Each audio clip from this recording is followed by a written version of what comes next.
Hello, everyone. Thank you so much for joining in. It's a pleasure to have you all here.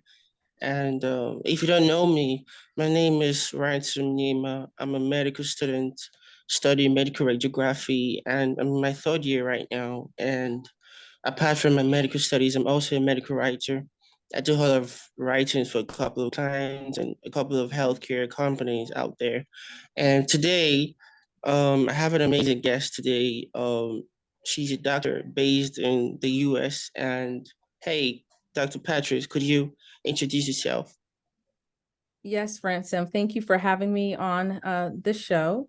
I am Dr. Patrice Little, as in Doctor of Nursing Practice. I am currently a board certified family nurse practitioner here in the state of Georgia in the United States. I've been a nurse practitioner for 10 years, and I've been a nurse for 15 years. And during that time, I've had an opportunity to serve in various roles from policy all the way to practice. And so currently I serve as the founder of NP Student, the first educational platform and community that helps guide registered nurses competently and confidently into nurse practitioners. Amazing. Could you tell us more about that organization, MP Student, for the audience, what that means? Absolutely. So NP, of course, for short, stands for nurse practitioner and student. And I came up with the idea. Most people say, well, how did you come up with that? And I tell them, Yeah. I tell them it's divine. Quite frankly, it wasn't something that I was really set out to do as an intentional. It just really unfolded in my path. Nurse practitioners have been around since 1965. And it really wasn't until 2018 when I launched NP Student Magazine to serve as a voice or a platform for nurse practitioner students is when there was more attention given to the NP student category, this niche.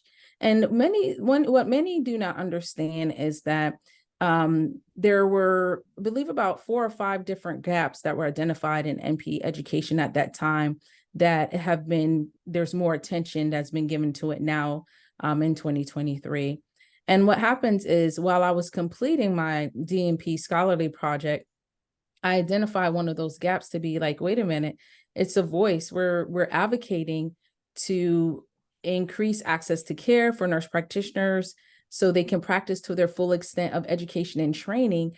However, NP training is not created equal.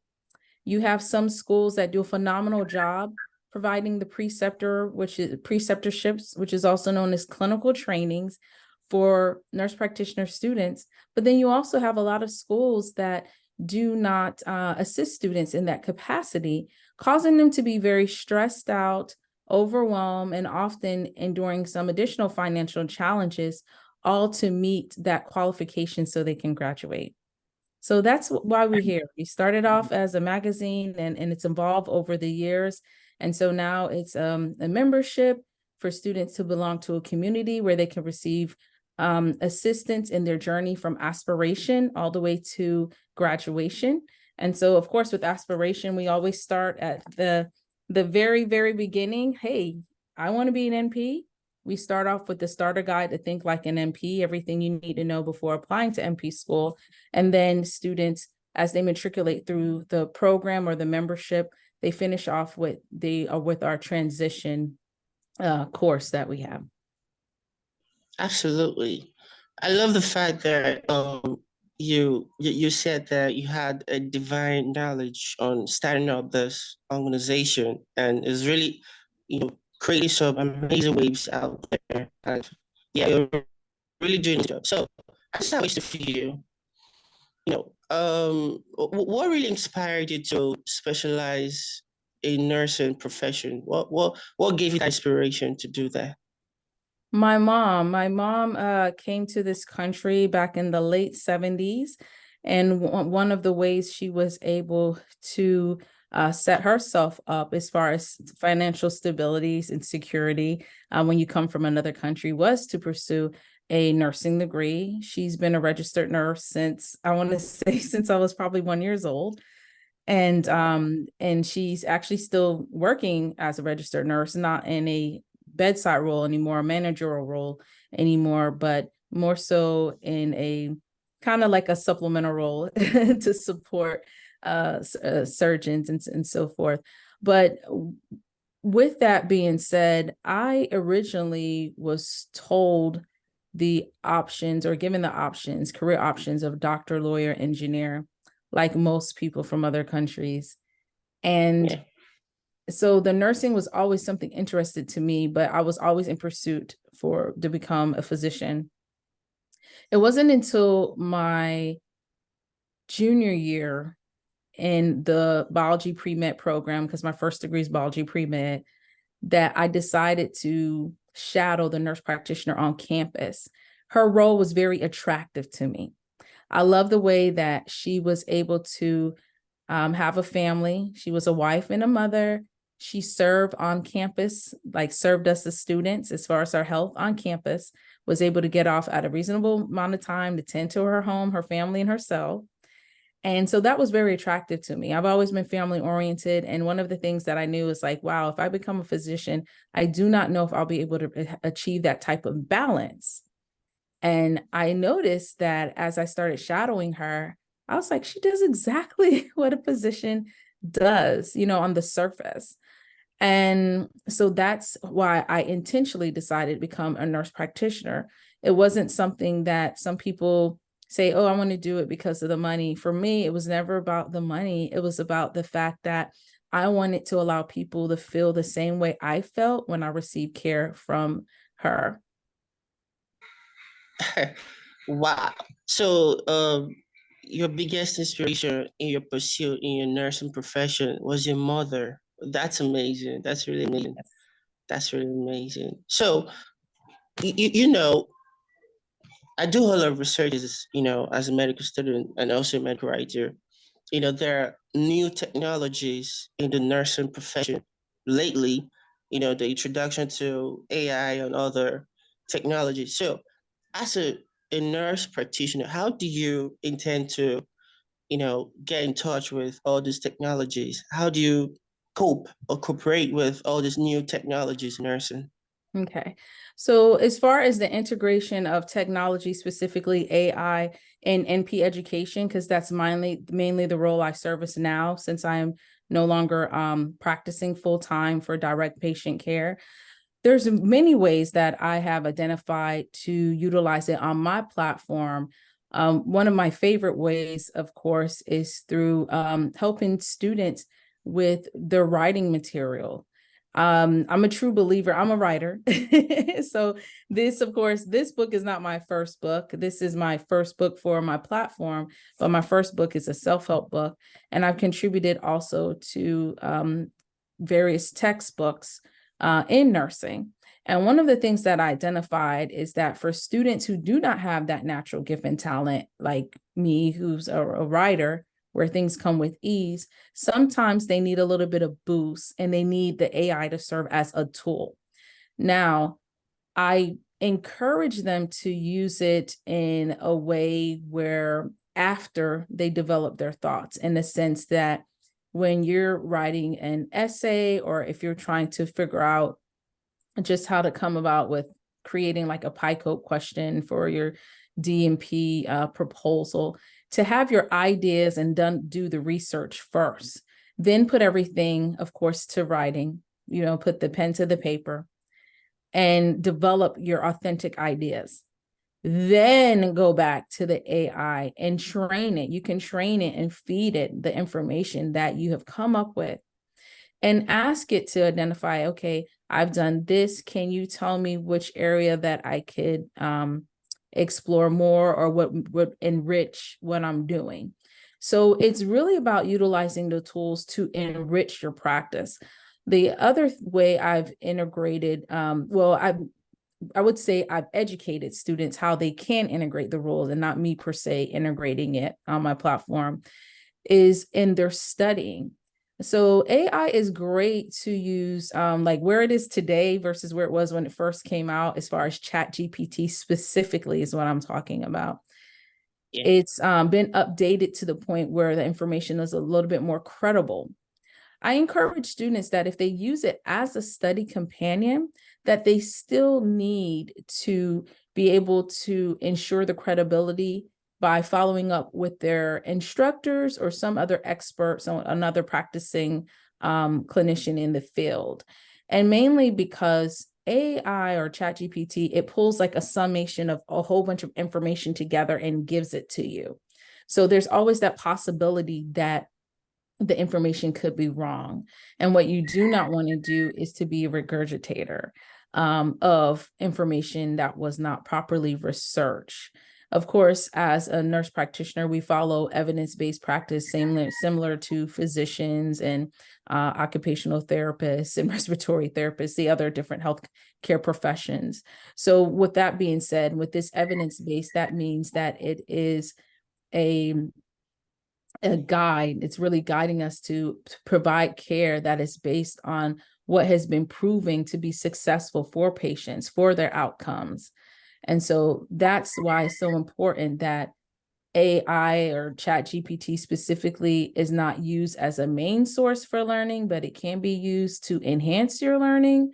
But at the end of the day, I still want my students, the one who are going to say I mentored them and who've been a part of my platform, to understand that you have to read and understand the material first before you start utilizing these tools to, I would say, ameliorate how you may approach things. Wow. That's a lot, Dr. Patrice, that's really a lot, it's amazing, I have a whole lot of questions that are really coming up right now. So I want to tell you something. How is the US healthcare system right now? Can you be a little bit more specific as for what part? In terms of there are different types of settings in the healthcare system, right? So it's really different in terms of Africa and in terms of North Americans and other parts of the countries in the world. So I want to talk about the general. How is the general healthcare system in the US right now? Okay, so the next question. Okay, got it. The overall healthcare landscape. Yeah. Let's say, so I'm gonna have to speak from a place of what I know and not, because there's so much that's going on right now, and I have literally been laser focused on nurse practitioner education. So in general, things that I know that are still the same is the of course utilization of the hospital. So in for our healthcare setting, we have hospitals, which are also known as acute care settings. You have urgent care, which would be a middle ground place to receive healthcare. That's between the hospital emergency and a general practice where you would just go for a checkup, or just or for a sick visit. So you have that.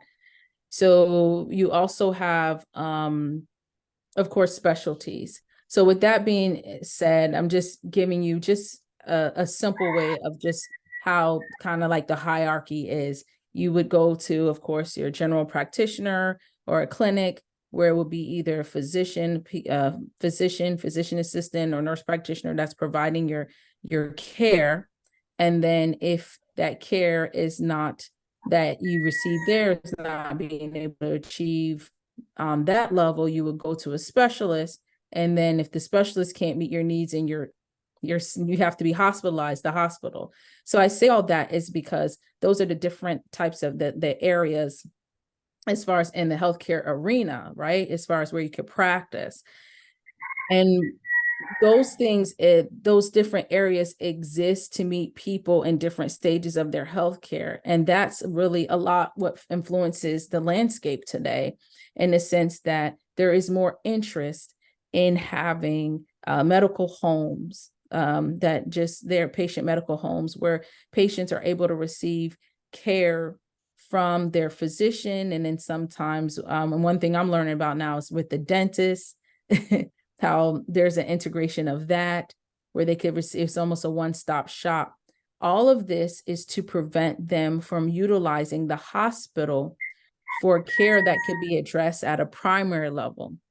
So that primary level of care is the clinic. And then, of course, if you have the acute, the emergent and hospitalization, that's at the hospital. So in the past, and it still is happening now, people will utilize the hospital for their primary care needs. So when people do that, and if they do not have insurance, it drives up the overall cost of healthcare insurance for everyone else. With those who have insurance, they're pretty much at subsidizing the type of costs or care that's provided for those who don't have insurance. So with that being said, there are many hospitals that are closing because there's so much care that has been delivered, but that has not been compensated because many citizens do not have insurance. Now, with that being said, there has been a push for, well, some people call it, and I don't want to repeat the term, but it's universal healthcare, but there's another terminology that people may identify it with. So there's a lot that goes on in that landscape, and I've been fortunate to just focus on NP student education because that is there's so much. And as you can tell, I know a lot of the historical context of it, but as far as what's going on actually today, that may be new. I would have to really explore more, and I will. So if this question comes up again, I'll be ready to answer. Sure. So it's amazing that summarized everything about the general healthcare system in the US. It's really different here in Nigeria. The healthcare system, there's a whole lot of work to do in terms of the government implementing the necessary, healthcare amenities, to big hospitals and private hospitals out there. In Nigeria, there are shortage of medical professionals and also shortages of medical amenities. So yeah, the government is really doing an amazing job currently, but there's a whole lot of works to do, like I said, because there's a whole lot of things to provide, for in terms of the healthcare system. And yeah, though the government aren't doing enough work, there are people in my country, I'm not gonna name the name here. They're really doing amazing, works, doing volunteering, activities, trying to make the Nigeria's healthcare system a living place. And that's really amazing. So I want to ask a question, Dr. Patrice. How do you stay updated in the development in the nursing, profession, and how you know, pushing yourself to keep learning in the field concurrently? How do you do that? I'm intentional about wanting to have a continuous learner, to be a continual learner. So I read a lot. I read a lot. Amazing.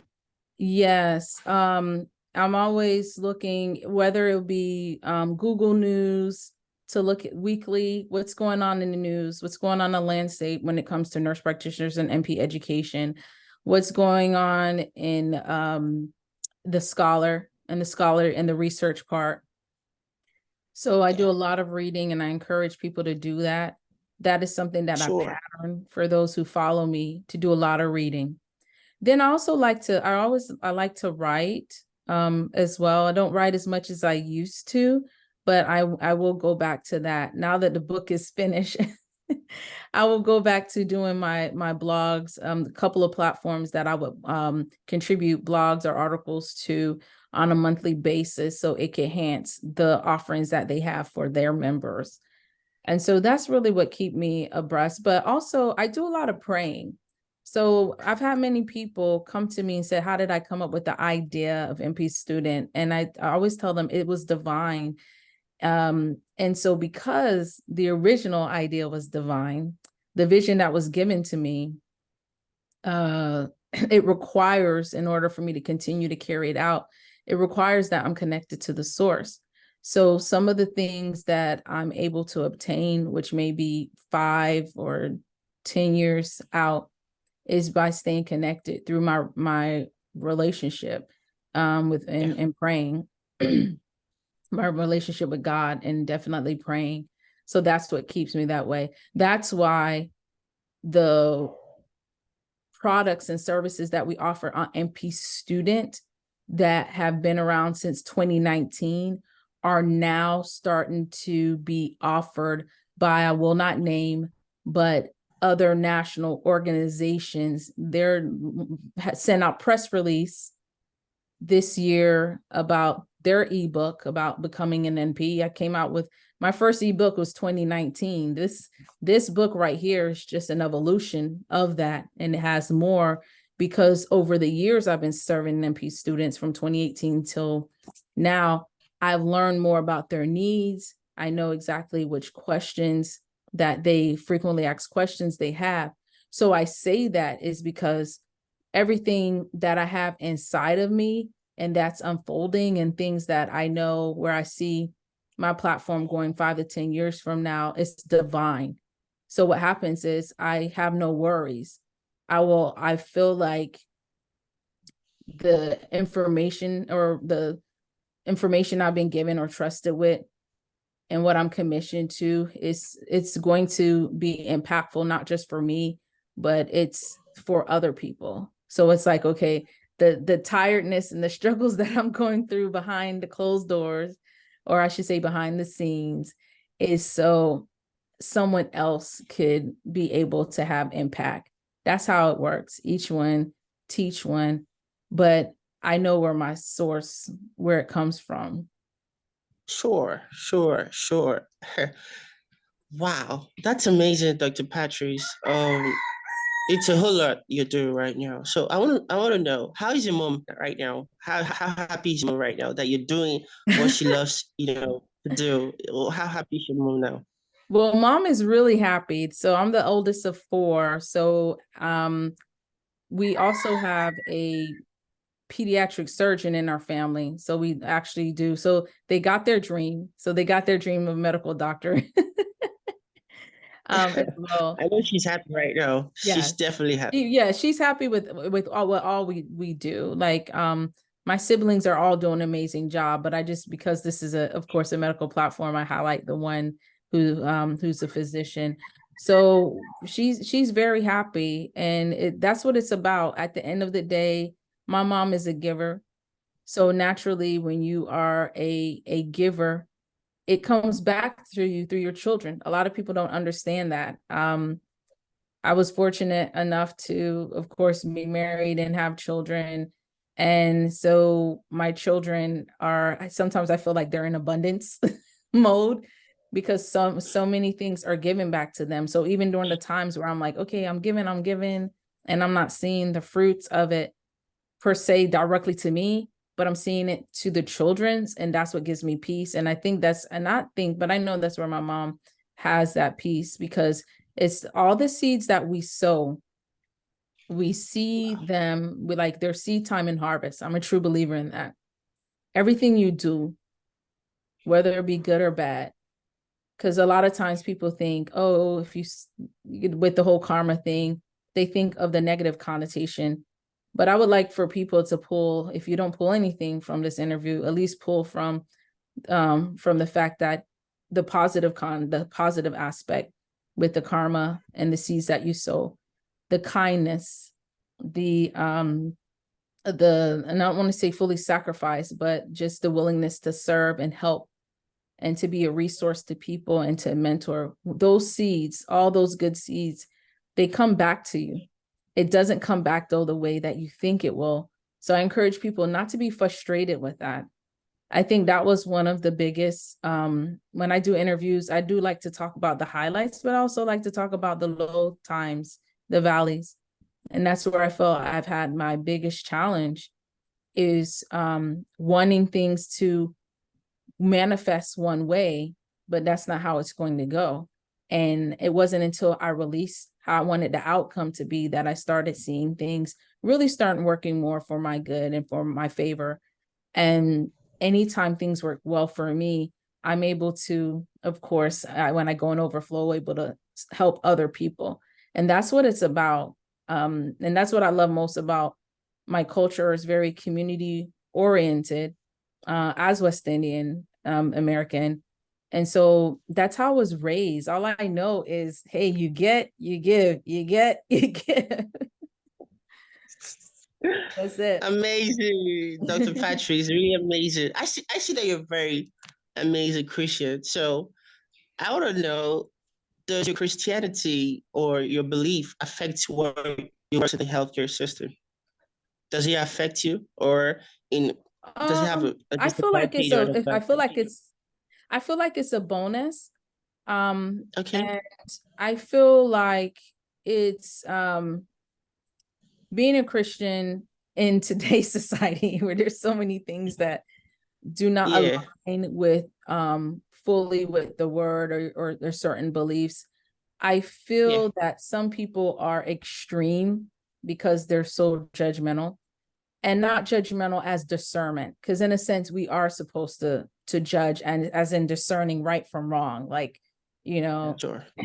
um but I feel it's been helpful in more ways than ever, because when I've encountered patients that I did not, as in, I, no matter how trained I was, as in knowledge, but there was something where I'm like, I do not know how to navigate this. And my faith, I feel like my faith has helped me a lot, in the sense where patience, there's certain principles, and having patience and pausing, and not being so quick to do things, but also having that knowledge to know to seek wisdom and seek out help. So that's how it's aligned. But a lot of times, people may not give it that. There may be people who may not be Christians, who may not be on this walk, who may say, hey, you know what, I would do that anyways, whether you're Christian or not, that's fine. And I don't argue it. I don't argue people's proof. You can't. It's impossible. If what works for them works for them, you can't argue it. And for what works for me, they can't argue it either. But what I do know is I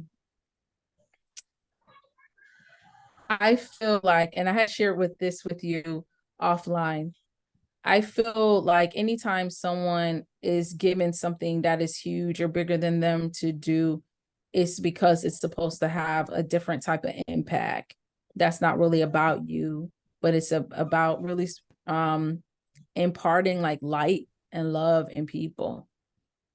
And oftentimes people get it confused. They're thinking it's about pushing Jesus down people's throat. And it's not. It's about how you make people feel when they're in your presence. Yeah. And leave everything else up to the Father. But that's what it's about. On my platform, because you have businesses that lead and say, oh, I'm a Christian business. But my platform, I don't lead that way. I'm about the people. At the end of the day, what's my end goal of my platform, of my mission? And that's really for nurse practitioners to become qualified providers to deliver quality care, not just quality, equitable care to a diverse population. Our population is so unique. They have different faiths, they have different beliefs, different types of relationships and family dynamics. And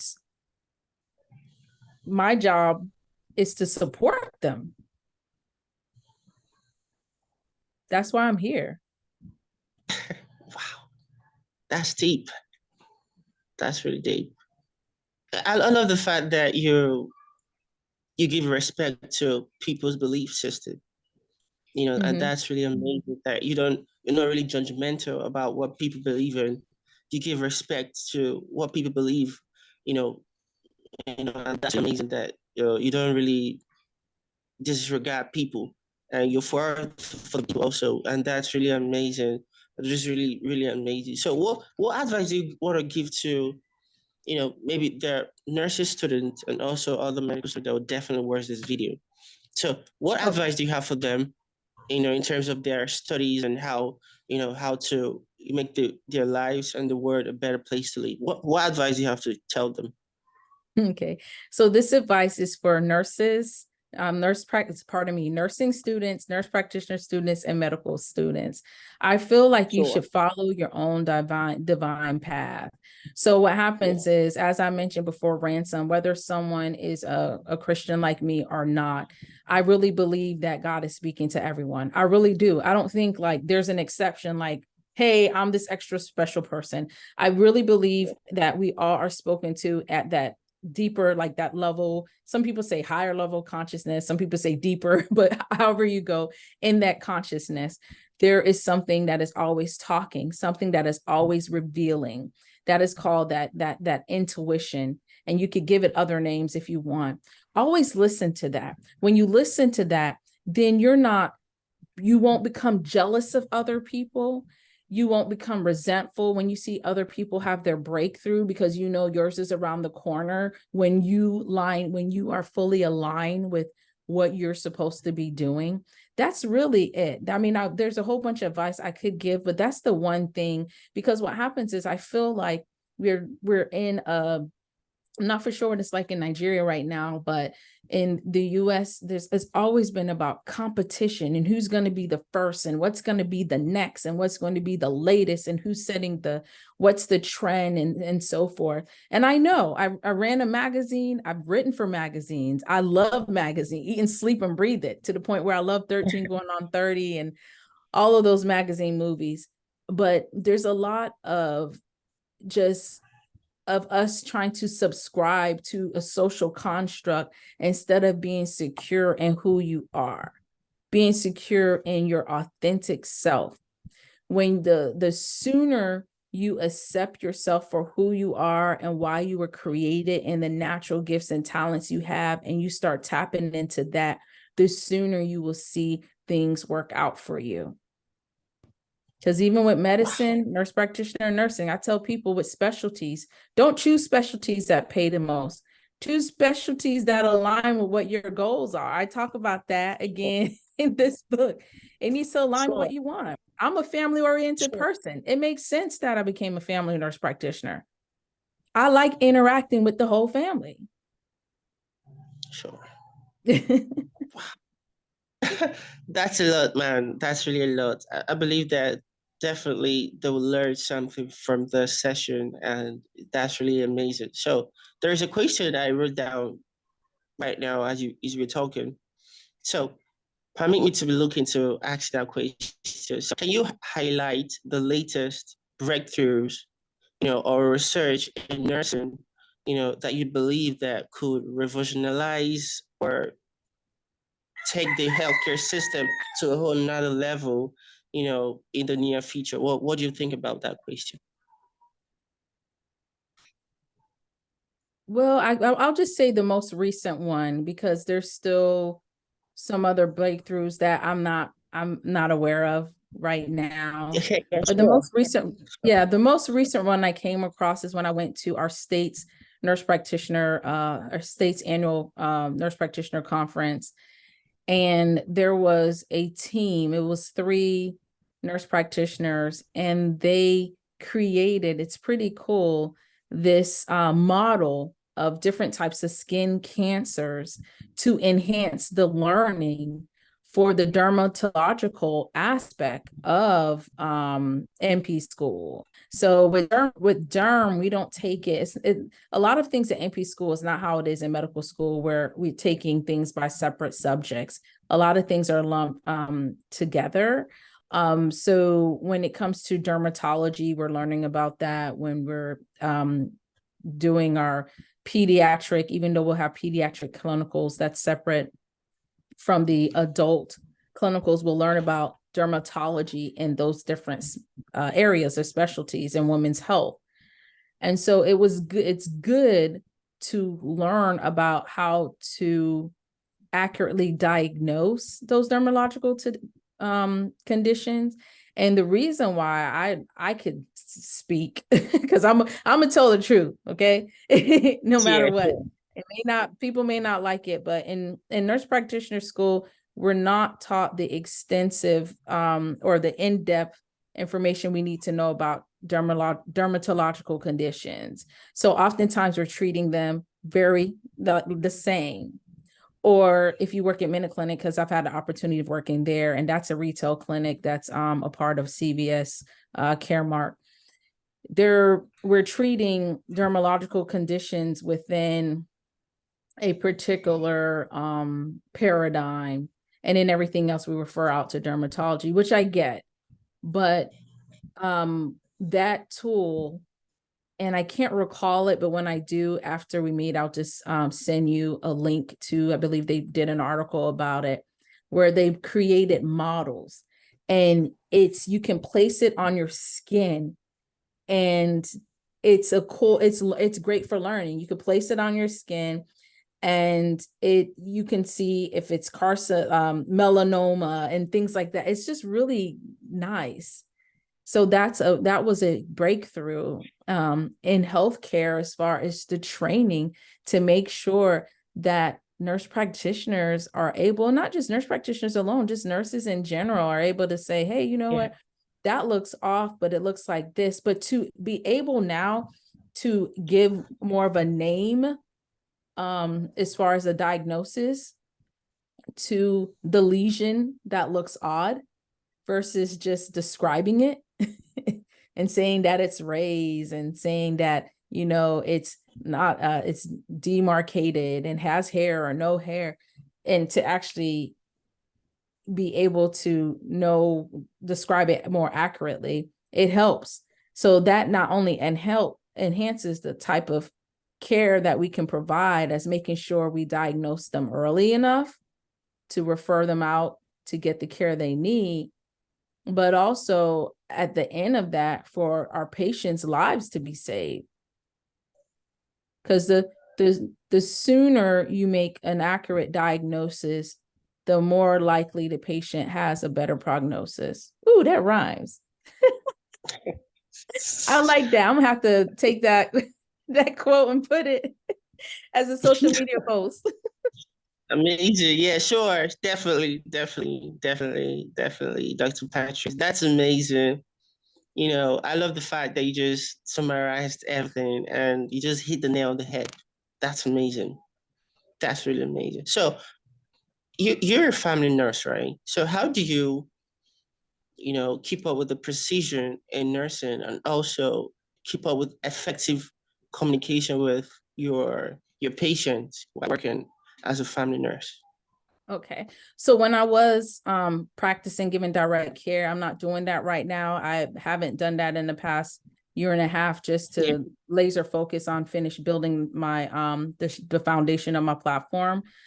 But when I was doing that, it just depends on what setting. So when I work in a correctional care facility, which is in short a jail or prison, when it came to the communication, I've always believed in striving for therapeutic communication. Doesn't matter what setting we're in. My inmates were my patients. So I was known at one particular jail for giving them the patient education handouts. And they would look at it like, did she just gave me this education handout, and I would go over it. And I'm like, okay, I just treated you for this. This is how you're going to care for it. If you are released within the next 24 hours and you're not able to come to me for a follow-up, when you please find and I'll tell them, go to an urgent care or a primary care practice. Most of the time, primary care practices are booked because they have an established patient population. So that was one way I did it, just talking directly and just asking them to ask them if they understand and to repeat it back, and so forth. Now, but with general practices, you have the electronic health record. So now it's easy to communicate to our patients. You can put messages in there and send them a message and say, hey, your results have come in. It's time to follow up, call to follow up so we can discuss it further if that you would like. And that would be more so in a state where something's benign.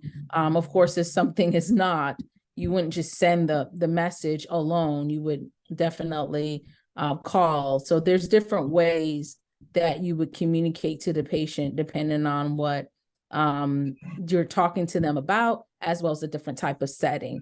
But it's interesting that you mentioned that, because I do have a course called NP Student Boot Camp 2.0 for those who also want to check it out. And we do it live, and it's also on demand. And I focus on those 4 core practices, or I should say things that four areas I feel like builds up the core of NP practice. So the literature says advanced pathophysiology, advanced pharmacology, and advanced health assessment. And although I definitely agree, as someone who served in academia, I get it. But at the end of the day, when you actually hit the ground running and you're interacting with your patients and your team, and you are the provider, it's important that you know how to communicate with everyone in the team. So communicating with the patients, and this was how I'm going to complete my answer, Ransom. Communication with the patient starts from the point that they are scheduling their appointment. So it's ongoing communication that occurs, and not just per se what happens during the patient encounter or what happens after their visit. It starts from the beginning. Because how you absolutely. want, Stephen Covey says, Stephen and Frank Covey, I can't remember which one, but they're related. It's you start with the end in mind. So if my goal at the end is make sure that this patient fully understands their diagnosis and how to care for themselves, their treatment plan, when to follow up and how to follow up, that starts at the beginning, because they need to be oriented very well to our system and how we do things. Most people say ideally that's not realistic in practice. It is. It's all on how you start. It starts from your clinical training. It starts from how you want to be as a provider. And as I mentioned earlier in the interview, I wanted to have my patients feel like the nurse practitioner on my college campus made me feel. Sure. Wow. That's a lot, man. Today's session is really spiritual. You know, definitely the audience will get acquainted to this session, definitely. Definitely. And one more question before we round up the session, because you're a very busy person, everyone knows that. So, and I want to tell me something. What inspired you to do that transition? You Pardon? were once working the transition, Oh, you were working as a a nurse, family nurse then, but you don't really work in the clinical sector right now. So how did you do that transition? What inspired you? okay. It just naturally unfolded. When I was completing my DNP project, I had an opportunity to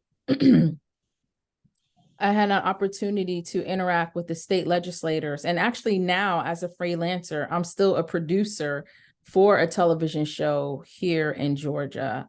It's seasonal though. It's only during the legislative session. So that means from January to the end of March or beginning of April of each year. Just depends on if it ends on the last one of the last Fridays in March or the first Mondays in April. So I say that because what happens is I started just following the path that was laid out for me. I started listening to that still small voice or the intuition, and I would put myself out there and take risks. So the transition was not, even though segueing into those roles seemed to be very smooth and easy, it wasn't easy to really leave a salaried position and become an entrepreneur and a freelancer. That part wasn't easy, because there's a transformation that takes place with every transition. And the analogy I like to use the most is when a woman is pregnant. That's the simplest one. There's a transition that occurs when you're after ovulation and you're impregnated. There's a transition that occurs, pardon me, where the body is preparing to support the pregnancy. So the hormone levels go up high, so the body can support the pregnancy. But as the hormone levels go up, the woman is more likely to vomit. And so when she gets through that phase, then another phase occurs as far as the transitioning into the baby fully develops and is able to be birthed. So that's the analogy that I like to use as far as that transition.